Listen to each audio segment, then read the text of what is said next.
દામોકુંડ. દામોકુંડ એ માત્ર એક કુંડ નથી, શ્રદ્ધા અને આસ્થાનું પ્રતીક છે.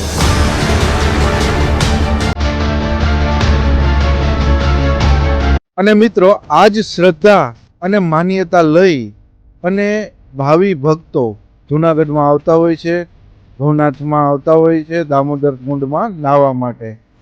મિત્રો, એ લોકો જે સ્નાન કરે છે ખરેખર પાપ ધોવા અને પુણ્ય મેળવવા માટે સ્નાન કરે છે, પરંતુ શું એ સ્નાન કરવા માટેનું જે પાણી છે એ સ્નાન કરવા માટે યોગ્ય છે?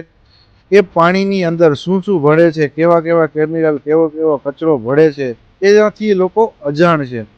મિત્રો, આજે અમે તમને દર્શાવીએ છીએ કે આ દામોદર કુંડની અંદર કેટલું ગંદકી થઈને પાણી આવે છે. આ પાણી તમે જોઈ શકો છો. મિત્રો, ભવનાથની આજુબાજુમાં આવેલી ગિરનારની જે ટેકરીઓ છે એની ભૌગોલિક સ્થિતિ એવી છે કે એની ઉપરથી આવતું તમામ પાણી છે એ દામોકુંડમાંથી પસાર થઈને જ બહાર નીકળે છે.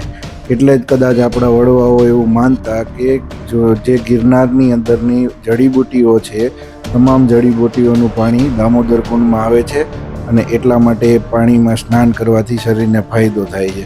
પરંતુ આ ગંદકી અને આ કેમિકલ અને આ કદડો જોઈને તમને ખરેખર ખ્યાલ આવશે કે અત્યારે કઈ જડીબુટી આમાં આવતી હશે. મિત્રો, આ દામોદર કુંડની અંદર જે પાણી છે એ સોનરેખ નદીનું આવે છે.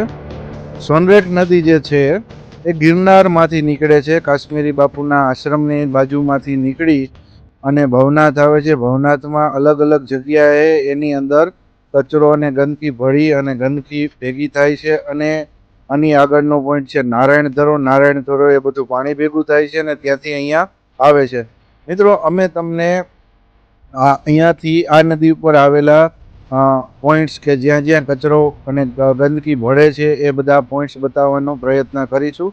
મિત્રો, દામોદર કુંડનું પાણી જે છે એ અહીંયાથી જાય છે. આ છે નારાયણ ધરોનો ડેમ. આ નારાયણ ધરોનો ડેમ છે, સોનરખ નદી ઉપર આવેલો છે. પહેલાં પાણી અહીંયા ભેગું થાય છે અને અહીંયાથી દામોકુંડની અંદર જાય છે. તો મિત્રો, તમે આ પાણીની હાલત, આ પાણીની ક્વોલિટી જોઈ શકો છો. હવે આપણે એ જગ્યાએ જાય જ્યાંથી ગટરનું પાણી આ નદીમાં પડે છે.